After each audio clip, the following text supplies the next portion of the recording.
Hello everybody, my name is Eddie and I am a Principal Consultant within APEM's Marine Fisheries team.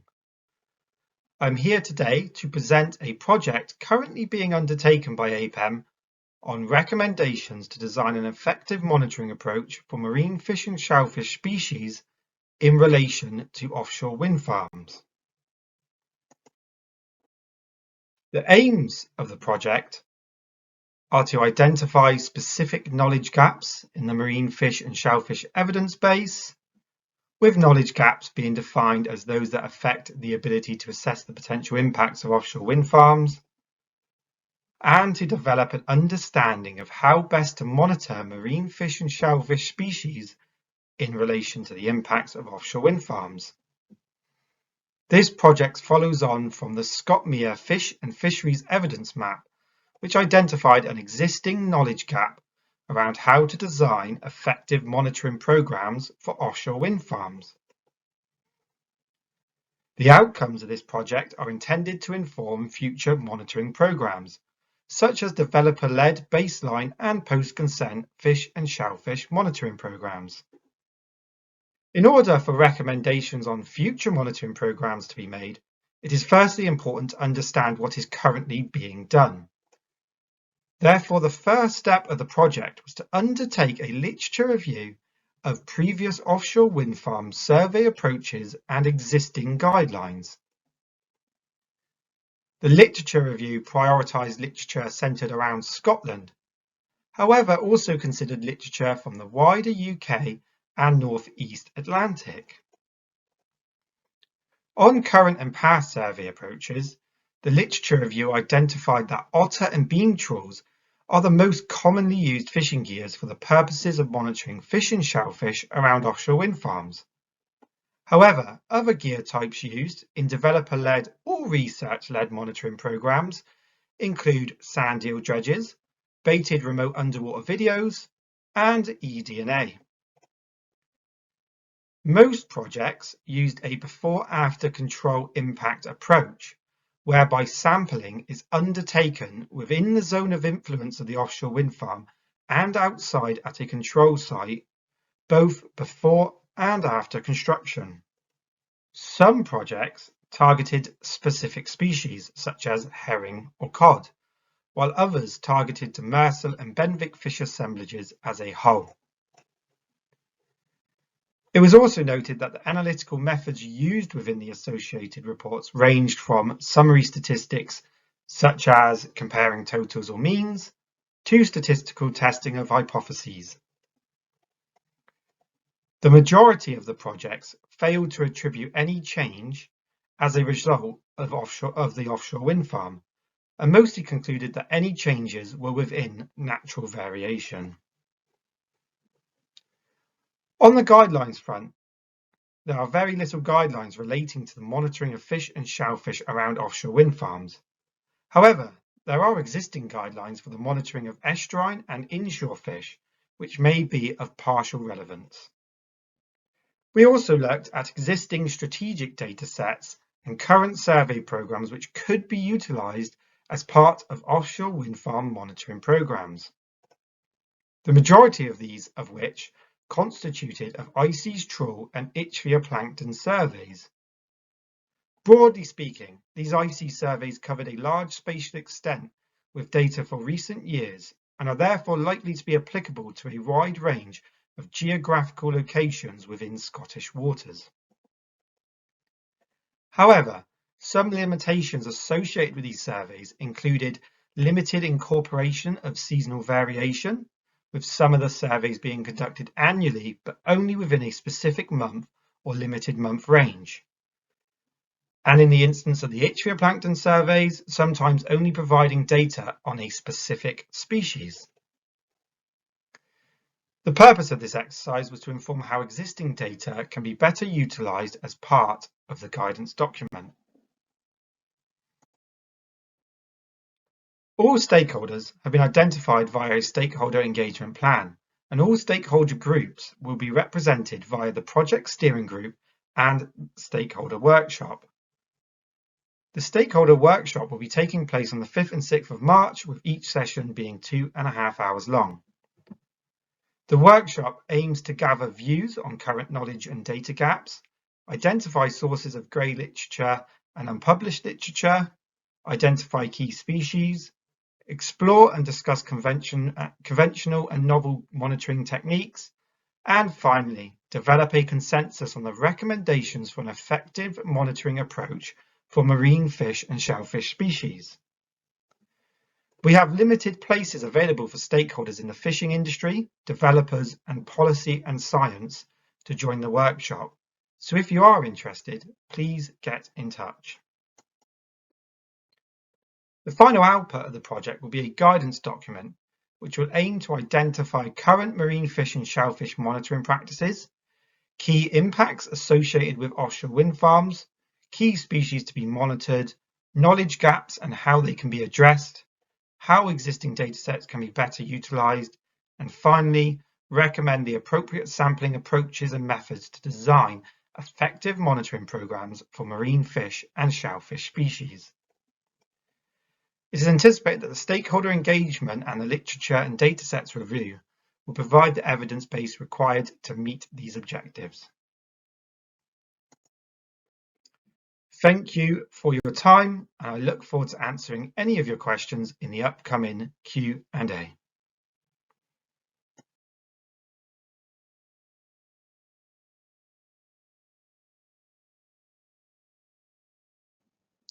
Welcome to the session of the 7th ScotMER Symposium. My name is Femke de Boer. I'm a Principal Environmental Consultant at Exodus Group. I will be providing an overview of the good practice guidance on monitoring the impact to commercial fisheries in relation to offshore wind developments. Offshore wind could potentially impact the fishing industry in a multitude of ways.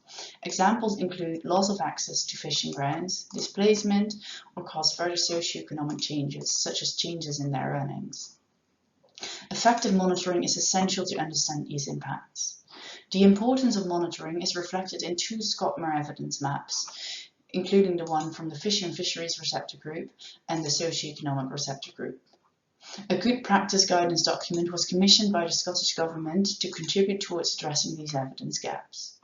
The objective of the guidance is to recommend how existing fisheries and socioeconomic data can best be used for monitoring purposes, and recommend a standardized methodology for monitoring.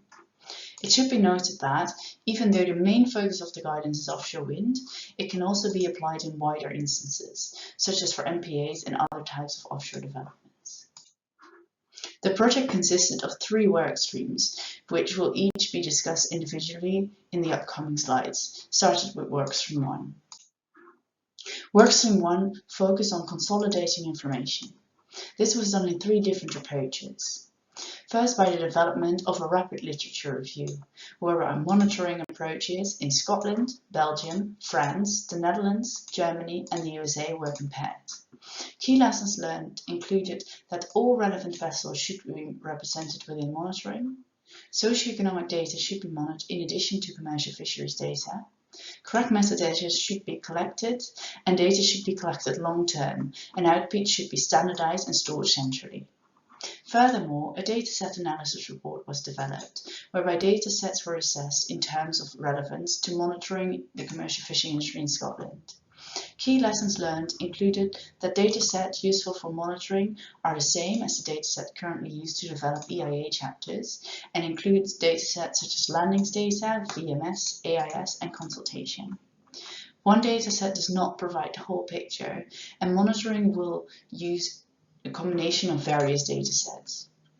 Suitability of commercial fisheries datasets are dependent on location and commercial fishery type, and socioeconomic datasets often cover a large spatial scale and may therefore be difficult to use on a project-specific basis without additional data collection. The 2 reports were complemented with stakeholder engagement, whereby members of the fishing industry, developers, and the regulators could share their views on fisheries monitoring and the upcoming guidance. The key points raised were that the guidance should be user-friendly and the aims of the guidance should be clear, and it should be stated who the guidance is for.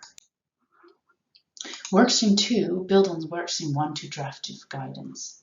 Workstream 2 was further supplemented by its own stakeholder engagement sessions, whereby the same industry representative could respond to the first draft of the guidance. Stakeholder responses to the first draft were very positive, and most attendees were looking forward to the guidance being implemented. The outcomes of the stakeholder engagement were used to update the guidance to produce the final versions, including forming a step-by-step process. To draft the guidance, we focused on some key questions. What should be monitored? How should monitoring be undertaken? How to address practical considerations? And how to address data issues. The guidance document begins with guiding principles that should be considered during monitoring. The purpose of monitoring should be clear, and the objective should be specific, measurable, achievable, relevant, and time-bound. The frequency of monitoring should be ongoing throughout the project lifetime. And the aim of the data analysis is to identify trends, which should be placed in context of other variables. The monitoring approach should be adaptive and reassessed to ensure effective monitoring, and the scale of monitoring should be on a project-specific basis, with a local area including the project area and a wider study area around that local area. Cumulative impact should also be monitored, preferably through data sharing regionally. And monitoring should be consistent, encompass the whole project, and be done in the same way for any type of offshore wind development. Potential impacts to be attributed where possible, and stakeholder fatigue should be considered, and engagement should be a targeted approach. Taking the guiding principles into consideration, the guidance was developed in a step-by-step approach divided into different stages. The steps inform one another, and as information is built up over time, some steps may have to be repeated or done in a different order. The inputs and outputs of each step should be continuously reviewed throughout the monitoring process. The first 5 steps make up the planning stage, and in this stage, the monitoring plan and methodology are developed, complemented with stakeholder engagement. The steps 6 and 7 represent the monitoring stage and include all data collection, analysis, and reporting. And these steps should be undertaken based on the agreements made in the planning stage and will differ per project. Step 8 relates to benchmarking, and this stage should ensure the monitoring approach remains up to date.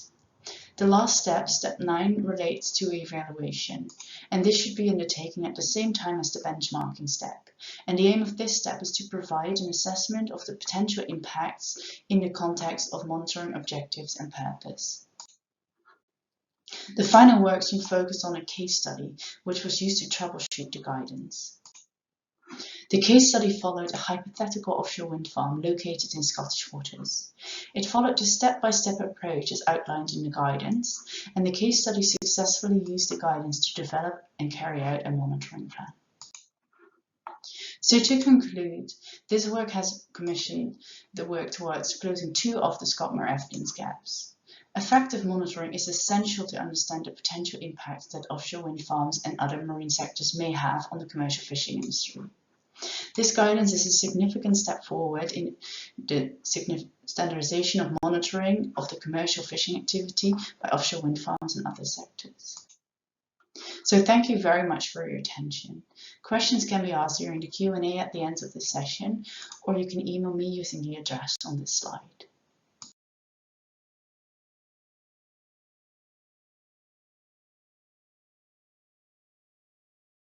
Hello everyone, my name is Lydie Couturier. I'm a researcher at France Énergie Marine, a research institute doing applied science relating to offshore wind energy. Today I will be presenting how through the project FishOff we have been monitoring the space use and habitat connectivity of fish in a context of offshore wind development using acoustic telemetry. Before I start, I need to acknowledge the many contributors and partners of this project who have made this work possible. Acoustic telemetry consists in 2 parts. We have acoustic receivers, which are specialized hydrophones that are placed at strategic locations corresponding to sites we want to monitor. Those receivers, they listen for acoustic tags, which are transmitters that emit a unique acoustic signal at set intervals. These tags are placed on or inside the studied animals. And when a tagged individual comes within the detection range of the receiver, the tag acoustic signal is detected and recorded by the receiver with the identification of the tag, the time, and the date. The detection data can be downloaded from the receiver and then give us information on the presence and absence of the tagged individuals at this monitored site. So in FishOff, we used acoustic telemetry at different spatial scales. We ran a pilot study to demonstrate the feasibility of using fine-scale acoustic telemetry to investigate three-dimensional movements of individuals near export power cables of offshore wind farms. So we applied multilateral acoustic telemetry, which means that within a relatively small study area, we placed a dense array of receivers so that the detection range overlaps. So when a tagged individual enters the study area, it is detected by 3 or more receivers. And this enables us to apply a principle of triangulation to know its exact position. And because deployed tags emit every 30 to 60 seconds, we can reconstruct the individual's positions at the same time interval and build trajectories. Here is a sneak peek of our results for this pilot study.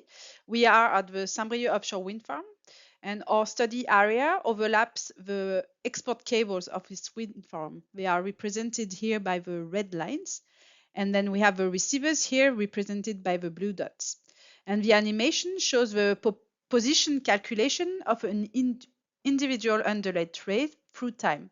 And from these different positions, we can reconstruct the trajectories of the animal in the area. The next step from this data is to identify specific behavior based on the different type of movements we are observing in the area and how those relate to different environmental features.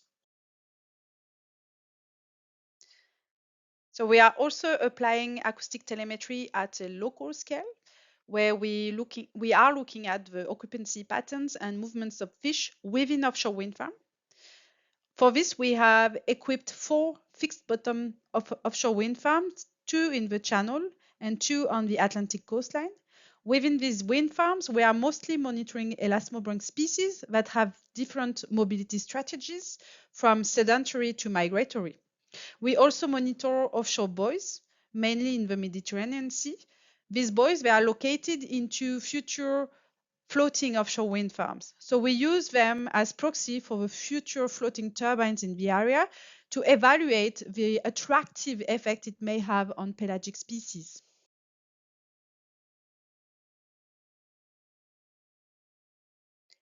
Here's an animation of the daily presence and movements of underlaid trays at the Saint-Nazaire offshore wind farm, located on the Atlantic coast.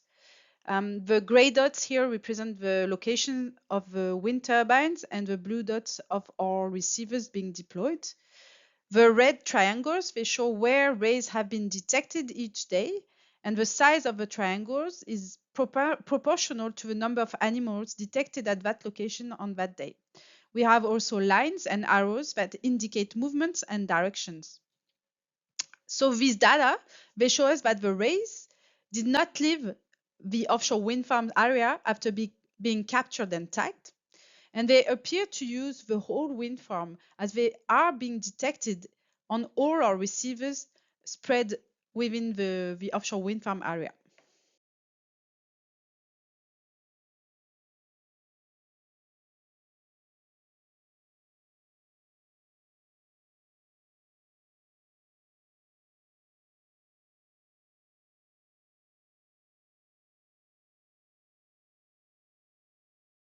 And finally, we applied acoustic telemetry at a regional scale, where we looked at the movements and habitat connectivity of fish when they are not inside offshore wind farms.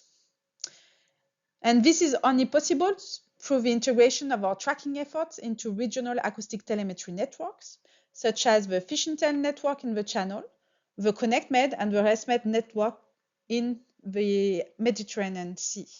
And we are also part of the European tracking networks, which has a centralized data management platform where a researcher can manage and share the acoustic telemetry data, which means that the acoustic infrastructure is mutualized across Europe and enables us to track individuals at a much wider scale than our own area or even our own borders.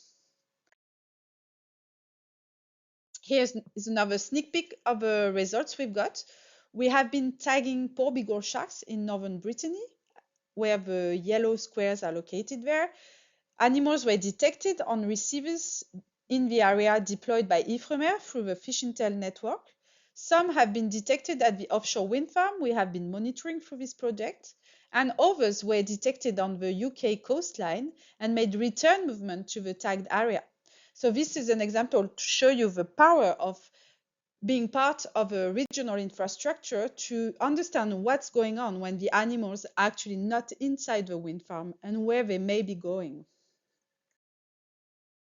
So the Fish-Off project is officially finished, and we have now started the follow-up project called Fish-Off Plus, which also uses acoustic telemetry, and for which we are going to monitor more offshore wind farms and also focus on addressing specific effects of fish using this methodology.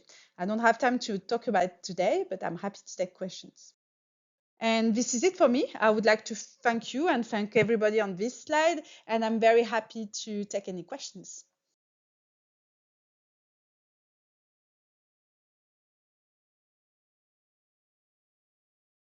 Hello, I'm Georgina and I'm a postdoc at the University of Aberdeen, and I'm going to be talking to you today about some of our outputs of the PREDICT project, where we're looking at predicting seasonal movements of marine top predators using pelagic fish, migration routes and autonomous platforms.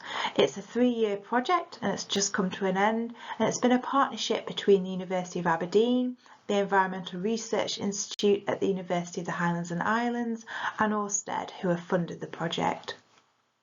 There are several key pelagic fish species that play a role at intermediate trophic levels by serving as prey to top predators, but also as predators to zooplankton. In shelf seas such as the North Sea, the spatial and temporal variation of their distributions may be driven by bi-weekly, seasonal or annual changes in the timing and locations of where new primary production is created. And it's this variation that also drives the distributions of top predators as they follow their prey. Now, some pelagic fish species, such as herring, have highly predictable migration routes to and from spawning grounds, whereas the movements of other species, such as mackerel, tend to be highly variable, whereas sand eels show strong sight fidelity and hardly move around at all. But current fisheries data collected from independent surveys as well as commercial catch data are not typically designed to ask questions about the types of habitats that fish utilise throughout their annual migrations, but rather offer temporal snapshots of their seasonal and annual distributions over varying spatial scales, such as the ones illustrated here. Now, with the planning of large-scale offshore wind developments coupled with other drivers such as climate change, there is an even greater need to understand the movements of these species, especially to ascertain the locations and timings of where they may overlap with planned renewable sites, which have the potential to use up more than 30% of our coastal sea space.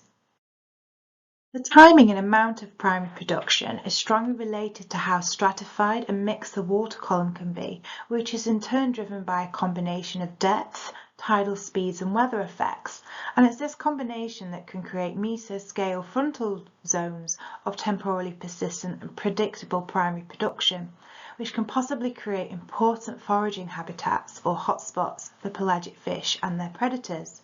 These include tidal mixing fronts, as depicted in the left image, where deeper, more thermally stratified waters meet shallower mixed waters in the spring and summer. Here, increased light exposure and mixing of nutrient-rich water from the bottom can result in higher productivity at the surface than in surrounding waters, and these oceanographic features are relatively predictable from late spring to autumn and can create seasonally persistent surface signals that may also be used as predictable proxies of prey availability at relevant scales. Observation data from satellites can detect discrete fronts as well as track the spatial and temporal scales over which they persist and vary at the surface, but despite their ecological significance, frontal metrics are not always explicitly extracted. But in PREDICT, we've made use of these metrics, which are based on sea surface temperature data and algorithms developed by Peter Miller at PML and NEODAS, to examine the potential associations of fronts with pelagic fish during their summer feeding, but I'll go into this in a bit more detail on the next slide. But for a bit of context, these are the metrics of interest in PREDICT, where frontal gradient density is essentially a measure of the frequency and strength of a thermal gradient in a given area, whereas strength is quantified based on the magnitude of temperature change across the front. Meanwhile, frontal persistence is a fraction of cloud-free observations for which a pixel front is detected. And so we can combine these metrics to form and produce composite maps like the one on the right to provide a synoptic view of dynamic fronts. So our main objective was to investigate how the abundance and distribution of herring, sprat and mackerel as key prey to top predators may associate with oceanographic fronts during their summer foraging migrations, and to better capture the variability in their movements in space and time. To achieve this, we analysed nearly 30 years worth of IC's IBTS catch per unit of effort data collected from the third quarter of the year in July to September, because this is when fronts tend to be most persistent and predictable, and so using the two frontal metrics as covariates in a generalised additive modelling framework. And this allowed us to flexibly capture how different age classes may associate with frontal strength and persistence, but also on an interannual basis. And so outputs of the PREDICT project and this work aims to inform the offshore renewable sector by helping identify priority areas where current and planned offshore wind farms may overlap with key foraging areas, but also to identify potential high-risk locations for top predators as they follow their prey. From these GAMs, we ran spatial predictions for each species, but for the purpose of this talk, I'm just going to focus on some predicted outputs for Atlantic herring and some of their associations with fronts. So what we found is that the herring exhibit age-specific associations with frontal regions in the North Sea.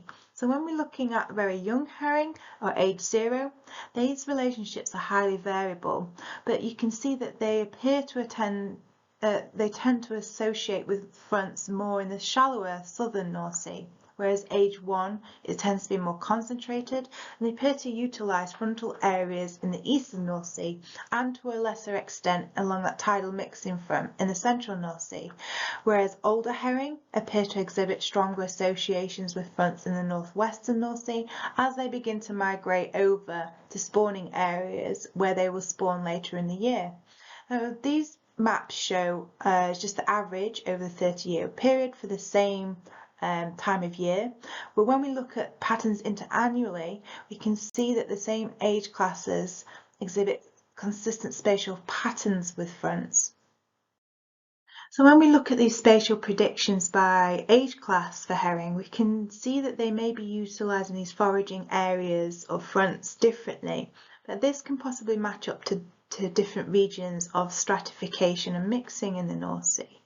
So although variable, clusters of age 0 could be making use of fronts between intermittently stratified and permanently mixed waters in the southern North Sea, but also areas of freshwater influence.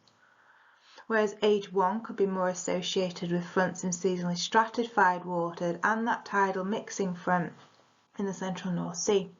Meanwhile, older herring appear to exhibit stronger associations with seasonally stratified edge of fronts in the northwestern region. To summarise, we found that different age classes of herring, but also for the other species, that they appear to be utilising different habitats and fronts at the North Sea scale. It's important to account for the distinct types of fronts and habitat types that pelagic fish utilise throughout their seasonal annual migrations. But this PREDICT project and outputs of the project has helped us to identify areas where current and planned offshore wind developments may overlap with important foraging areas by pelagic fish. They also help us to identify potential high-risk locations for top predators. And outputs of this work also raise the question of how will fronts be affected by large-scale offshore wind farm developments in the future. Thank you for listening, and I'm happy to take any questions.